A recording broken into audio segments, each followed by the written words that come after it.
So La Mer is one of those excerpts that will show up on every audition list. I can guarantee it.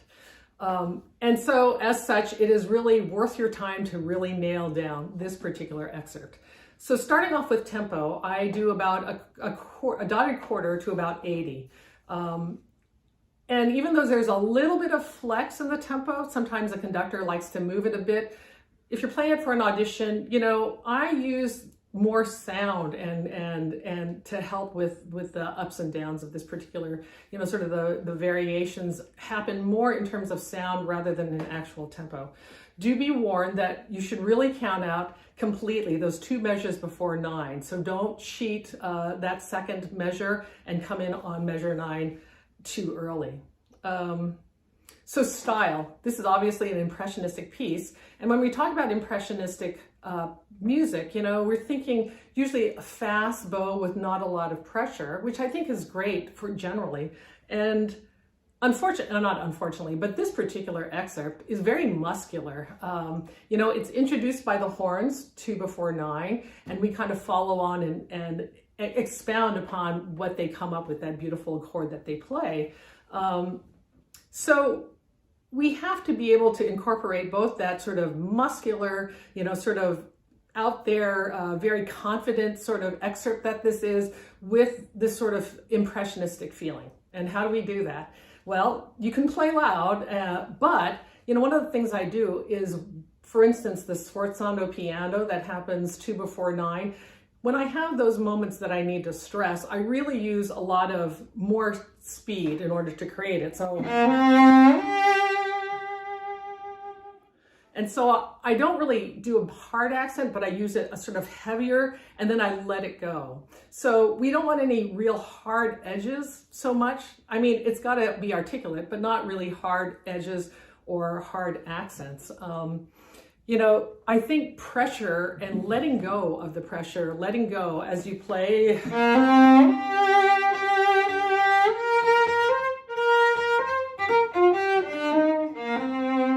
You know, I move the bow fast, and then I kind of, once I hit a note, I kind of let it go, and I keep playing it, but I take the pressure off. And I think that gives it a sense of air and movement, which is really helpful, I think, in the style of this piece. I use a lot of vibrato. I think this is great. And it's hard to have a lot of vibrato or too much vibrato when you're moving around a lot. But pick certain notes like for instance, this.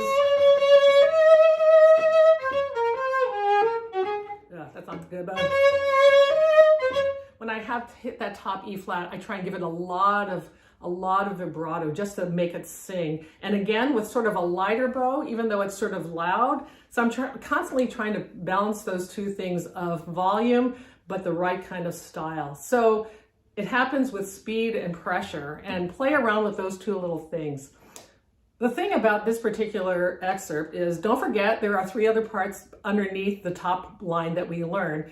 And for me, that's really important because it makes me think about how I would play it in a section, you know, and you want to all have, hopefully you have a section that plays it completely with the same sort of intent, the same sort of sound. I'm very fortunate that I do have an incredible section to play with in the Los Angeles Philharmonic.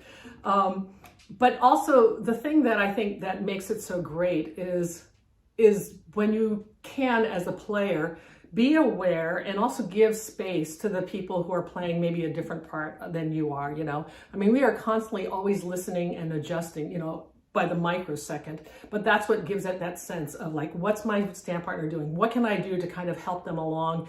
What kind of sound can I make that will encourage them also to join in that kind of thing? So it's really very much a group effort, you know, and if you ever played this, there are different ways of splitting this up. Sometimes we do it by person. So it's the 1, 2, 3, 4, you know, and then the third stand and the fourth stand, repeat that 1, 2, 3, 4, you know, which is actually kind of a nicer mix, but every orchestra and section does it a little bit differently.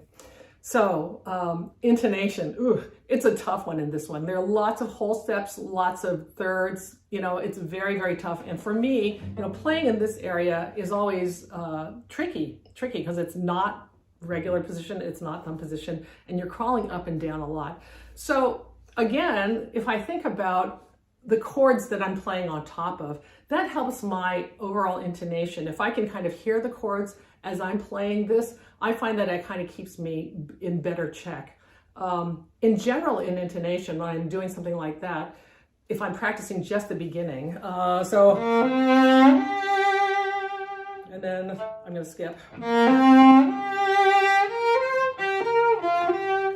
That wasn't good. But I try and pick one note that I really kind of, in this case, it was the G, that I try and hit exactly the same each time. And for me, that kind of acts as a kind of a drone in my own head and gives me something to always be tuning towards. So it's just, that's sort of a general thing in terms of trying to figure out how to keep your intonation really on track, is by hearing that. Hearing like maybe it's a kind of complicated chords underneath, but hearing how your part fits in just sort of harmonically is also helpful. And then just being able to do those